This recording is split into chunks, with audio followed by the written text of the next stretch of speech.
نعم. الو ها شيخ ولا شيخ اساكل هذا يا اختي. الو ها شيخ waxaan ku weydiinaa ها ninkaygiio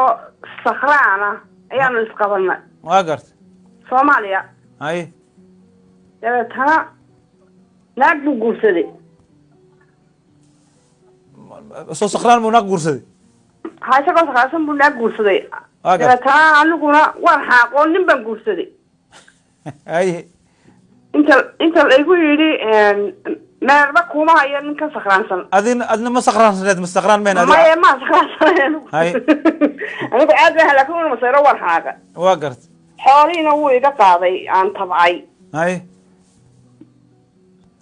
marka ninkaa meher may haya aniga markii dambe way furay ninkii hore horta xaaraana ku dhacday horta adaa ka dembi badan haye maxaa dhacay adigoo nin oo xerigiisa ku jiro inaad nin kala guursato xaaraan way ninkaas waxaa isla gasheen iyo ama hadduu caruurka ha dhala iyo ayaa haddii aad zina waxaasna waa zino horta isku tegin waa zino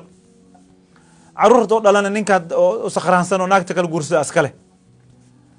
maya waxba waan dhalinkii marka arag ilaahay u toobakeen dembi weyn waaye arrintaa dadkan ha u sheegin oo sida calankan oo kale hadda dadka inay maqlaan ma aha si gaar ah inaad culamada u warsataa ku wanaagsan tahay maxaa yeelay qofka markuu fuxshi ku dhaco inuu dadka u sheego oo naadsado nabiga calayhi salaatu wasalaam almujaahiruun lagu tilmaamo dadka qiyaamaha cadaab adag ay helayaan laakiin adiga hadda cilmi ahaan u warsanaysa laakiin aan talaan ku siinaya kaliya haddii aad ilaahay u tooba keentid ninkaaga hore ninku waa ilaa uu kaa furo hadduu kaa furay marka uu ku furay ninka dambe dhan dhexda ku jiro wax la xisaaba laa ciddaa ka tirsanayn walaa ciddadiisa wuxuu yahay male waa nin oo qalad hadduu ku ogaa asagana dembiga kula jirta oo kula jira asagana hadduu adigu nin ku qabo oo ku ogaa walidaalika dumarka oo ilaahay ka cabsadaan qalbiga adeeg aan hadda kamid ah qofka qalbiga hadduu adkaado waxa ujeeda zina xaaraan ayuu iskaga dhacaya waxay tahay mala ama arkaysa waxa leeyahay islaanta waxa laga sheegay Soomaali laga sheegay islaanta waxa leeyahay